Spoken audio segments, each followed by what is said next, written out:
It's now time for the Mike Widener Show, powered by Sonic Web Studios.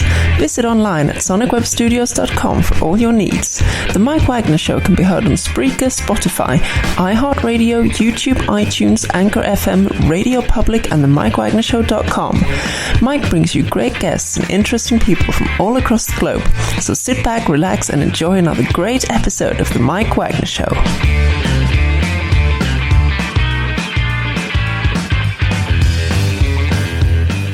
Hey everybody, it's Mike from the Mike Widener Show, powered by Sonic Web Studios. Visit online at sonicwebstudios.com for all your needs. Looking for a professional website without breaking your budget? Sonic Web Studios is the answer. Sonic Web Studios offers fast, affordable custom web designs that blow the competition away.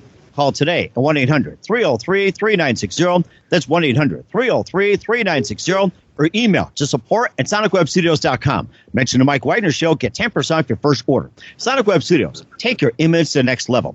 Also, the Mike Widener Show can be heard on the MikeWidenerShow.com. You can check our Facebook page at Facebook.com/The Mike Widener Show. You can download and listen on Facebook, SoundCloud, Spreaker, Spotify, and iHeartRadio. Also on Anchor FM, Radio Public, iTunes, Google Play, Apple, and more. Take the Mike Widener Show with you on any mobile device. Subscribe to the Mike Widener Show on the YouTube channel. Also follow the Mike Widener Show on Instagram and Twitter today. We're here with a wonderful lady out of the Los Angeles area. She's an Emmy Award-winning actress, filmmaker, and writer of 30-plus years. She began at the age of 9 in a couple of commercials. You'll remember when she mentions it.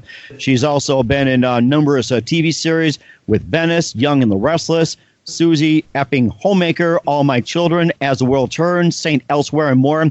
And she is back in the game with 2018 with an award-winning documentary. She'll tell you more about it. But right now, live, ladies and gentlemen, from beautiful sunny California, ladies and gentlemen, and rumor is she may have a co-guest. Ladies and gentlemen, Cady McClain. Cady, good morning, good afternoon, good evening. Thanks for joining us today. Oh, it's my pleasure. It's my pleasure. And I'm very happy to introduce the one and only Mr. Peanut, who is here to join with... Peanut. Hi. Oh. And there he goes. Hello, Mr. Peanut. And tell us who you are, Mr. Peanut. And what are you? Can you talk for us? I kind of look like an Ewok, but really I'm just a little dog. And this is my mom. And I take care of her. So, how you doing, man? Let's do this. Hi. Yeah, we'll probably hear from you in just a minute, too. And maybe you can do some dog tricks and maybe bark for us or something. And be up on the roof and sing as well, too. So, you're an Emmy Award-winning actress, filmmaker, and writer for 30-plus years. You began at the age of 9. You've been in a number of TV series called Venice, Young and the Restless, Susie Homemaker, All My Children, As the World Turns, Saint Elsewhere, and you also have a documentary which you got out. It's another award-winning special called Seeing is Believing, Women Direct. And before we get to all that, tell us exactly how you got started. I started when I was 9 years old, as you say, in Los Angeles. I had done some theater, and I told my mom I wanted to do commercials. She submitted a really horrible black and white headshot to a bunch of agents in Los Angeles. Like, it was my face reversed. I had all this stage makeup on. I could not look more like a child actress. And a wonderful, horrible agent named Iris Burton. She was the largest or the most famous child agent in Los Angeles, picked me up. She said things like, and it's kind of where Susie Effing Homemaker came from. She was a hardcore New Yorker, old school, and so she would say things like, "Let me see your teeth, honey." Now wear that T-shirt again. Your ponytails are too high. Pull them down. So she was tough. But she handled like a lot of famous kids. Like River Phoenix was one of her clients, and through her, I was able to get things. My very first commercial, as you mentioned, was a Band-Aid commercial. So I did the "I am stuck on Band-Aids" commercials. I remember that. My goodness, it's like, and of course, I looked at When You Were Born. It's like, my goodness, I think I'm from that era. It's like, being stuck on Band-Aids. I'm like, I remember that commercial now. I don't know if I really want to sing. If I tried to sing, I'd probably drive the audience away. So don't ask me to sing anything unless I had too many beers. I have to say that. You can sing with me. I am stuck on Band-Aids because Band-Aids stuck on me. Remember those? Now it's coming back. We'll have to do it after a few later on or something. Definitely. So the Band-Aids was my very, very first commercial. I was washing a horse, and it was really sweet and really fun, and I loved doing it. And so she started sending me out to more things, and one of those was a film called My Favorite Year with Peter O'Toole. And I booked that, so I'm in that film, if you remember that one, where he played the swashbuckling, I'm not an actor, I'm a movie star. But I'm a doctor, I only play one on TV, that type of thing. I'm not a doctor, but I play one on TV. Yeah, that came later with the soaps. But he was wonderful to work with. And I did a film called Pennies from Heaven with Steve Martin. And I love Steve Martin and Pennies from Heaven. That was fantastic. My goodness. That was so amazing. So I was one of the children tap dancing on the white pianos in those big scenes with Bernadette. And that was really magical. That was when MGM it was the last movie musical MGM ever made. Oh, really? Wow. Yeah. And so my mom and I I was 12 at the time, and we got to walk through the alleyways of MGM when they were covered with all the golden pennies from the big tap dancing scene with the golden pennies when he sings, every time it rains, pennies from heaven. And I remember that. Yeah, that was a great movie. Yeah. And then I got to do other things like Cheers. I worked with Woody Harrelson and St. Elsewhere. I worked with a woman named Christina Pickles, who was brilliant. I did about 5 episodes of that. And a lot of other TV shows. And when I was 17, I got a play that went to New York. And that was a play that was bound for Broadway with Bonnie Franklin called 40, written by Judith Bjorst. And we did that out at the John Drew Theater in East Hampton, Long Island. And although that didn't go to Broadway, it definitely brought me to New York. And so I lived there for 25 years. And I started doing independent films and Spencer for Hire. Do you remember that TV show, Spencer for Hire? I remember Spencer for Hire. That was one of my favorites. Oh, my goodness. Like, you're bringing back a lot of TV I remember. Makes me want to pull out the YouTube and watch it tonight after I get done with you. So, and of course, my wife, like, yes, join for pizza, everyone.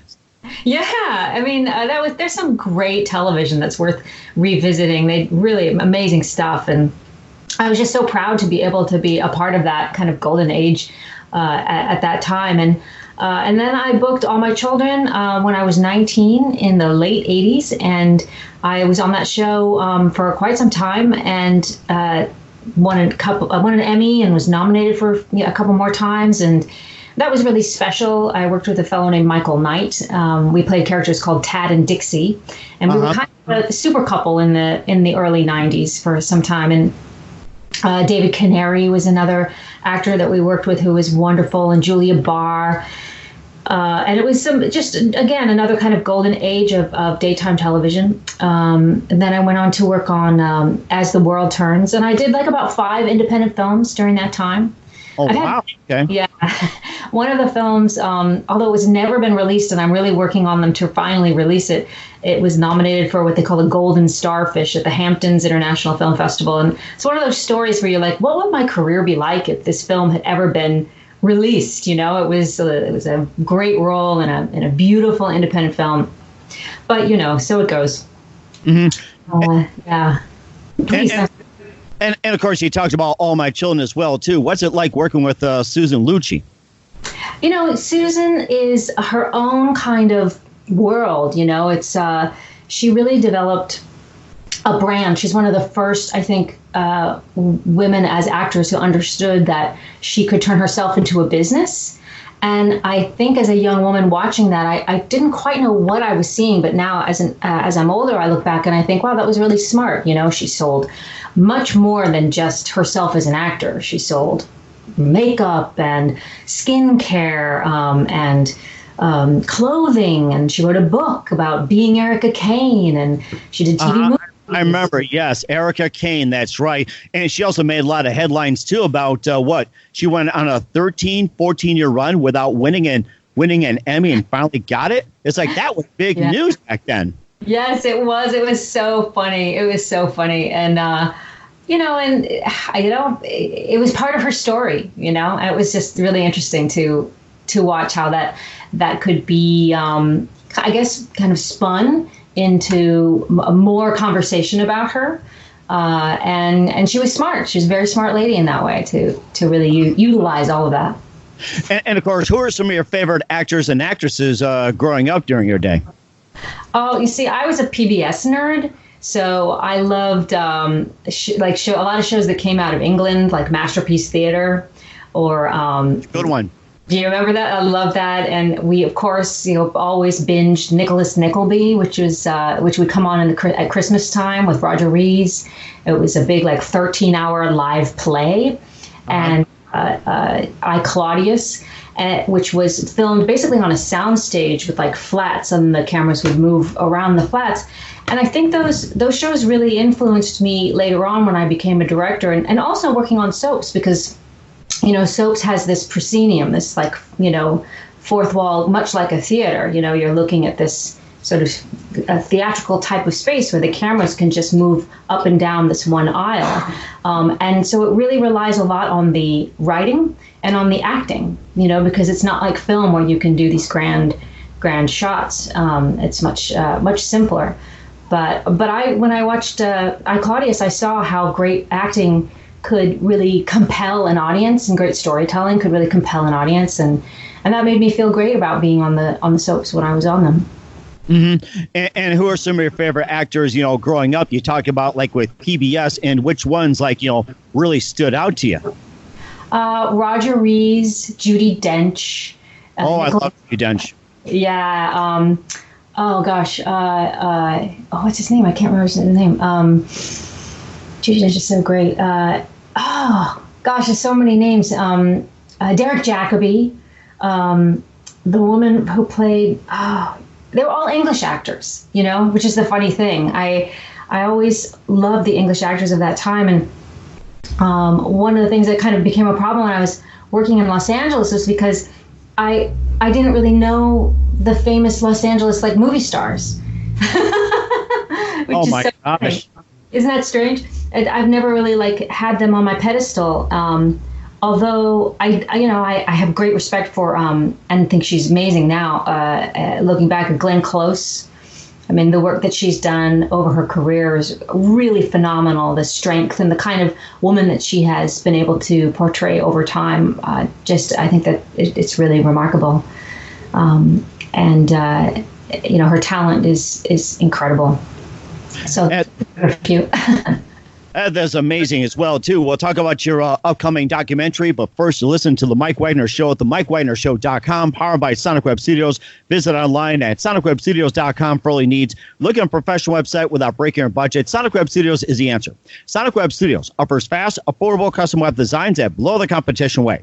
Call today at 1-800-303-3960. That's 1-800-303-3960. Or email to support@sonicwebstudios.com. Mention the Mike Widener Show. Get 10% off your first order. Sonic Web Studios. Take your image to the next level. Also, the Mike Widener Show can be heard on the MikeWidenerShow.com. You can check our Facebook page at Facebook.com/The Mike Widener Show. You can download and listen on Facebook, SoundCloud, Spreaker, Spotify, and iHeartRadio. Also on Anchor FM, Radio Public, iTunes, Google Play, Apple, and more. Take the Mike Widener Show with you on any mobile device. Subscribe to the Mike Widener Show on the YouTube channel. Also follow the Mike Widener Show on Instagram and Twitter today. We're here with award-winning actress Cady McClain out of Los Angeles here on the Mike Widener Show. We talked about some of her experience going from Venice to series, Young and Restless, Susie Homemaker, All My Children, and more. And you also have a new documentary out called Seeing is Believing, Women Direct. And tell us more about that and what inspired you to do this documentary. When I finished, let's see, I think when I finished Young and the Restless, I had made a couple of short films in 2014, and I finished Young and the Restless in 15. And afterwards I said, I really, really loved directing. And although I've kind of I still love acting, I really wanted to pursue something new, that I hadn't really done as much of before. I think what happened was I noticed that all these statistics started coming out about how women weren't getting hired. And I thought, it was really important to spotlight that in order to change the whole environment for women. There's sort of a saying, you can be a part of the solution or you can be a part of the problem. Right. And I just didn't want to sit around and complain about the problem. I wanted to do something about it. And I thought it just kind of occurred to me one day that the best thing I could do about the problem was to show women who were very good at what they did. Mm-hmm. So that you could see them talking about their work. I mean, it's kind of the big problem is that thus far we haven't seen women as much as we've seen men talking about their work, talking about having a vision, having an idea, and then seeing that idea through.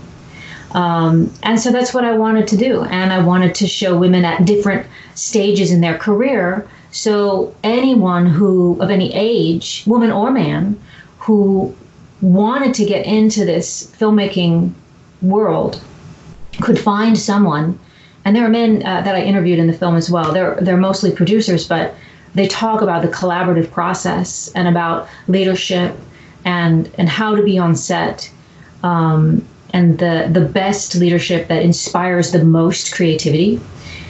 So my goal was to give everyone someone that they could be inspired by and get information from, and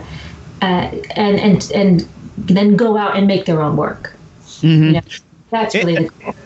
It almost sounds like you're kind of doing this as like a resource, as saying that if you want to get into this, go to this, or if you want to get into that, go into that. Here's all the information and everything else. That's what it almost sounds like. It's almost like, in a sense, it's like a resource directory in a way.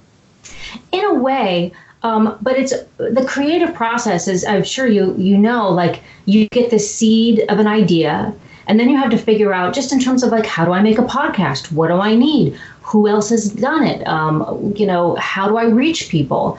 How does this work? And I think for women in particular, it helps to be able to see other people who have done it, who maybe even just be one step ahead of you. That just makes such a difference. They're like, oh, where's the path? Because the path is very hard to find if you're just making it up, if you just come out of, maybe if you come out of college, but maybe if you didn't go to college, like, where's the path? And I think that's what this film has. It has 4 very diverse pathways for people to find, and then a lot of other information. I don't know if you can hear Mr. Peanut snoring, but... Are we that boring, Mr. Peanut? I mean, we're having a lively conversation. I mean, are we that boring, or are you thinking about milk bones or dog biscuits or chasing that rabbit? Were you preoccupied with all that, Mr. Peanut? I mean, come on, join us in the program here. He's just keeping it real. He's just keeping it real. He's like, look, man, I got a nap. This is really important. I mean, here's the thing, right? Like, we're in this very crazy time period, and people have asked me, like, well, is this conversation, still valid, and why is this conversation still important? Or maybe I've been asking myself that as well. And I think it's because there's 2 things that I really believe in. And one is the creativity of us as human beings, and the resilience of the human spirit. And so I think no matter what it is that's happening around us, whatever the doom and gloom and fear is, we have to have we have to keep inspiring each other. We have to keep lifting each other up. We have to keep looking at shows and things that are going to give us hope, and make us remind ourselves that there's a possibility. That there is a future. So we need to keep creating however it is that we want to create. I mean, to get really interested in new ways of creating and reaching people. And I think that that's what this film also is for. It's to inspire, encourage, uplift, and like you said, give people resources and tools in order to continue to create, because that's the really important thing. And I think that's really important too. And you talk about the challenges you experience, in the film, and what kind of special challenges did you face while you're working on with Venice, Young and Restless, Susie Homemaker, All My Children? Were those the same problems you're encountering, or were there much different problems back then? I think there are always two problems, right? And one is the internal problem of your own self-doubt or your own, like, even your knowledge or your understanding. Or then the next is like, who do I know? What resources do I have? Who is going to help me make this happen? And then the third sort of obstacle is always now or before the people who are stoppers, who tell you can't do this. Why are you doing that? Why are you even trying? Who do you think you are? All of that stuff. And there's only a few of them, but for whatever reason, their voice tends to be very loud and resonant once we hear it. And it stays, like it like sticks, like all the positive, all the you can do it, all the like you're the best, like this is great, you changed my day, thanks for the help, boy, it makes me feel good to listen to you, like all of that. It's like you've got to print that out and put it on your wall because the mind just doesn't want to seem to grip onto it. The one person who is like, oh, man, what are you doing? Why do you try? Like that just is like, that I think probably was one of the greatest obstacles. The few people who gave me a really hard time. And of course, Hollywood's changed that as well too. And compare with the Hollywood back then with the Hollywood now, especially the Me Too movement, which has really, really changed everything. And do you think the Me Too movement has changed Hollywood for the better or for the worse? Well, I can say, as someone who grew up during the 70s and 80s in Hollywood, there was a predatory nature, predatory towards children, young women. It's one of the reasons I had to get out of here. There's a certain, I say the coyotes are not just in the hills. They're walking the streets in human bodies. And there are people who are here that, like moths that gravitate to the light. So if you're a creative person, it's not just women. If you're a creative person, or if you're a young woman or man, you got to watch out for whatever you want to call them, moths, vampires, coyotes, pick a metaphor, but those people who want to drain your energy and like live off your light. So the Me Too movement was really important because what was the problem was that was just expected. And there was a culture of silence around the predators, because sometimes those predators were very powerful people. And so it was just sort of understood, and you either sucked it up and laughed it off, or, you had to leave the business because there was it was very slow to have we had these sexual harassment seminars. I remember in the 90s when they had them, people laughed. They're like, oh, I'm not going to that. That's ridiculous. How silly. How silly. Do they even know how we talk around here? Because it was, you just had to adapt. You had to handle it. And so when Me Too started, at least for me, it was a huge relief. It was also incredibly upsetting because so many things had happened to me. So many. And then it's been sort of miraculous and wonderful to be able to see the people who were really taking advantage, like Harvey Weinstein, get their comeuppance. It was a huge relief to have Hollywood finally say, you know what, this behavior is unacceptable. This behavior is beneath us. We're what Hollywood is supposed to stand for is, incredible creativity and great storytelling and, powerful stories that help change the world. And to have that also be a part of our culture, and have it be insidious in the news as well as everything else, it was just really, it just made the job so much harder. And so I think it's a great relief. And I think a lot of people are just really happy, men and women, to just have that bit of the environment kind of handled and like acknowledge that does not help us do our job. Mm-hmm. And of course, speaking of doing jobs as well, too, with you being a director, who are some of your favorite directors working with, and who are some of your favorite directors growing up? Oh my gosh, boy, that's a big question. I've never been very good at favorites. I can say, or should we say, what directors are influenced you? Sally Potter is an English director who did a film called Orlando.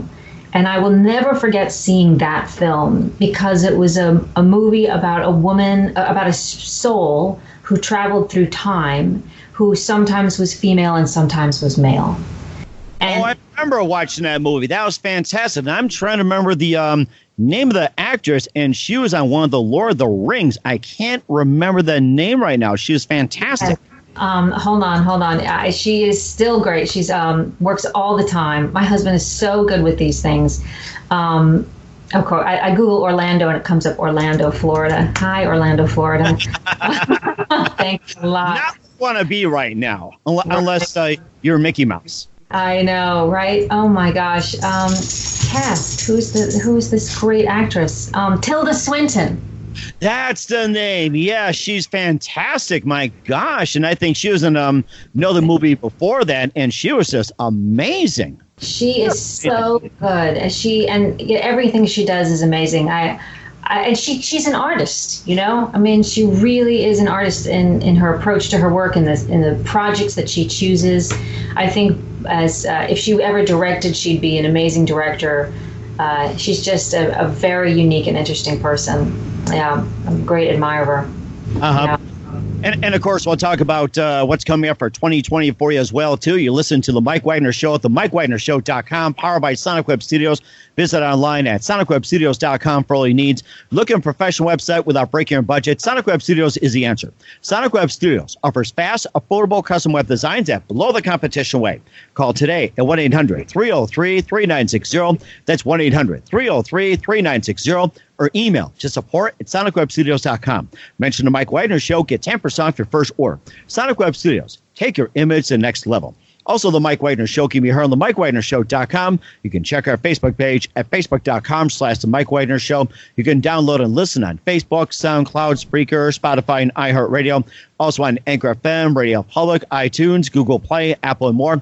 Take The Mike Widener Show with you on any mobile device. Subscribe to The Mike Widener Show on the YouTube channel. Also follow The Mike Widener Show on Instagram and Twitter today. We're here with Emmy Award-winning actress, filmmaker, and writer of over 30 years, Cady McClain, here on The Mike Widener Show. We talked about some of her work beginning at the age of 9. Also, she was in Venice, the series, Young and Restless, Susie Homemaker, All My Children, As the World Turns, and more. We also talked about some of her upcoming documentaries, Seeing is Believing, Women Direct, and we also got into some things about with some of the issues going on in Hollywood, and also when it comes to directing projects, what do you have coming up for 2020? Well, I'm actually working on a couple of things. I'm attached to a couple of films. They're tough to talk about, I think, because we're not quite at that point of doing press, but I am attached to direct a couple of feature films, which is really, really exciting. And I would love to mention, too, I wrote a book called Murdering My Youth about growing up in Los Angeles. And yes, let's talk about that. But first, let's finish up the question. Then we'll talk about Murder My Youth. I'm glad you so brought that up. Yeah. So, 2020, it's a very interesting year. It's one of those years where I think you have to really reinvent yourself and look at what other projects you can create that you may not have to have other people to shoot. I am working on a podcast with interviews from all the women that I interviewed in video. So Leslie Linka Glatter, who is the EP director of Homeland, Sarah Gavron, who directed Suffragette, and a new movie coming out I think it's out now, called Rocks, out of England. Naima Ramos Chapman, who is just really incredible. She did the series called Random Acts of Flyness on HBO. And all of these women have so much to say and so much to share. So I'll probably be spending a little bit of time doing some audio editing. Maybe I'll call you for some tips.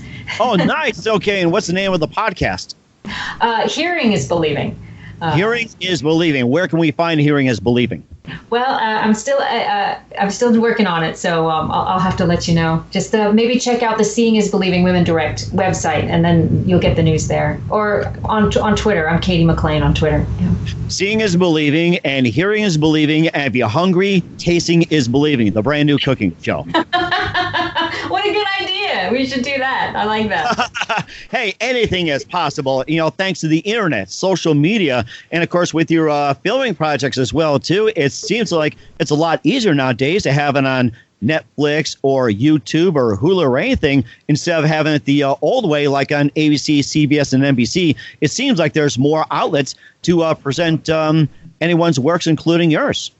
Absolutely. I mean, I've always been a huge fan of the internet and what's possible, and just being able to reach people, I think, is the big opportunity. If you can build your audience, as you know, and like find people and connect with them and help them have a better day, I think that's a beautiful thing. Mm-hmm. It does sound like a beautiful thing, and I'd like to have you back on. We'll talk more about your latest projects, your podcast, and a little bit about your book, Murder My Youth, and tell us more about that and where can we find it? That's on Amazon, actually, and it's one of their bestsellers, which is really exciting, and it's done really well. And it's just a story about growing up in show business in Los Angeles in that strange little time, and being a child actress. It was a very unique experience, I can tell you for sure.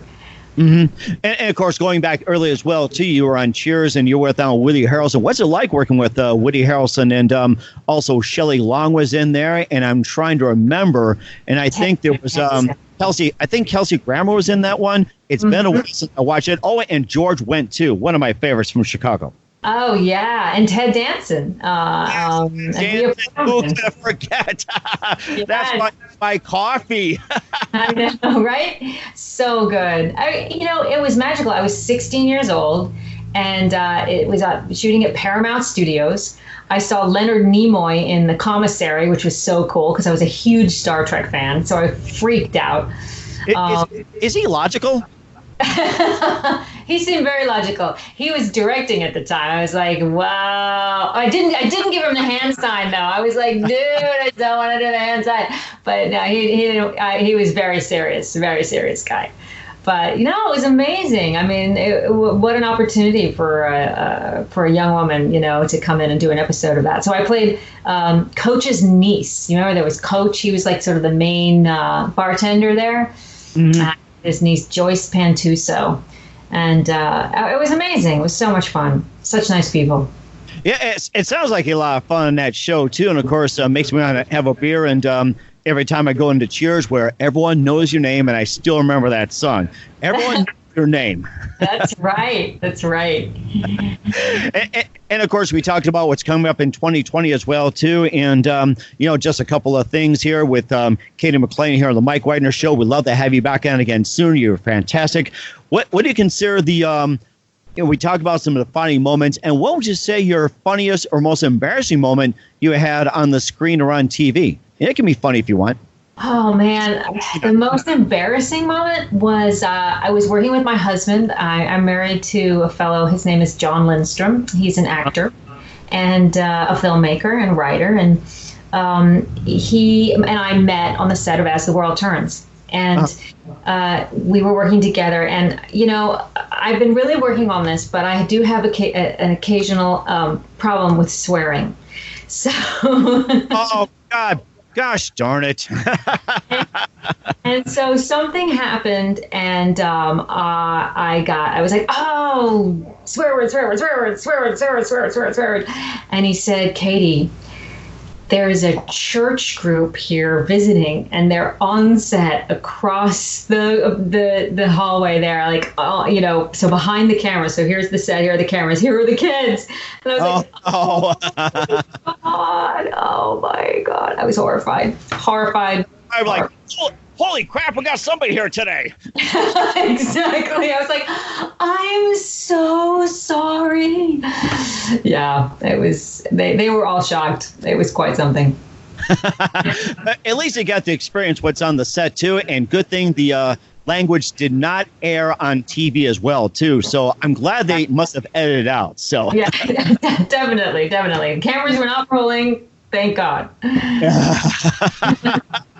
Oh, that's so amazing. And who do you consider biggest influence in your career? Oh, my gosh. Oh, wow. Biggest influence in my career. I mean, the first thing that comes to mind would be my mom. She died when I was 25. Yes, and she got cancer when I was 17, and so she, when I was 18, I was like, you know what, let me just take care of you. I was working on an independent film, and at the time, and I thought, I have to change my career to take care of my mother. What am I going to do? Right. I can't just, pursue acting and do theater and independent film and, TV or whatever. I can't think about myself. I have to take care of her. So that's when I thought about soaps. I said, soaps are like the most steady job that you can think of for an actor. And I just started to just call my agent and say, get me soap auditions. And that's how I ended up on soaps for a while. And then when she passed, the soap family had definitely become like family to me. And so I just kind of like needed to stay there for the stability, for some time. And then it's kind of been this sort of on again, off again stability throughout my life. And I'm very, very grateful for it. And so even though it was like a horrible moment and a horrible thing that happened and sort of took me off the path that I sort of thought I would go on, she also made me promise not to pursue directing. Oh, yes, but maybe you defied it. But I mean, look at the path. You're doing a really nice job of it, and looking forward to more what you got. We can talk more about it. And what's the best advice you can give to anybody at this point? I would say, don't let yourself be discouraged by circumstances. Just try to think radically about outside the box, like that, as they say. I know it's such a cliche, but like to think about where you can take your idea. Maybe it isn't necessarily going to be in the way that you thought it was going to be, but like pivot. That word has been so helpful to me. And then be tenacious. Ask for help. Ask people for advice. Reach out to people. Write the people that you love that have inspired you. Somebody who you might think may never write you back. Now is a great time to write them and say, "Hey, I love your work. I love what you stand for. Do you have any advice for me?" Like, make that connection. Reach out to people, because really, like, this world is made up of people, and we are here to help each other ultimately. And so that's what I would say. And reaching out to people is very, very important. I'm glad you mentioned. Once again, Cady McClain, Emmy Award-winning actress, filmmaker, writer, over 30 years on the Mike Widener Show. She's got a new documentary, Seeing is Believing, Women Direct. Thank you very much for your time. You've been fantastic. Looking forward to having you again soon. And once again, tell us about your upcoming projects. What's your website? How do people contact you? And where can people purchase your book, Murder My Youth? And where can people check out your documentary and other works? Oh, my goodness. So Cady McClain is my name, and I always say Cady like lady with a C, Cady. And McClain like John McClane in Die Hard. That helps people remember it. So CadyMcClain.com or SeeingIsBelieving.com or at Cady McClain on Instagram, Twitter, Facebook. You'll be able to find me and all the updates about my projects. Seeing is Believing, WomenDirect.com is right now streaming on Seed and Spark, which is a small but mighty website that has fantastic films by women and diverse people. It's really a terrific, terrific site. And also with Collective Eye, if you're an educator and you're looking for this to bring this film to your school, library, organization, or institution, you can go to collectiveeye.org. Just please come and find me on Twitter and Instagram. I would love to say hello. I love talking to people. Sounds great, Cady. Thank you very much. You've been fantastic. Looking forward to having you again soon. Do us a favor, keep this up to date. We love to have you back sometime in 2020 and beyond that. You've been great. Thank you so much, Mike. This has been a pleasure. Thanks for listening to The Mike Widener Show, powered by Sonic Web Studios. Visit online at sonicwebstudios.com for all your needs. The Mike Widener Show can be heard on Spreaker, Spotify, iHeartRadio, iTunes, YouTube, Anchor FM, Radio Public, and themikewidenershow.com. Please support our program with your donations at themikewidenershow.com. Join us again next time for another great episode of The Mike Widener Show.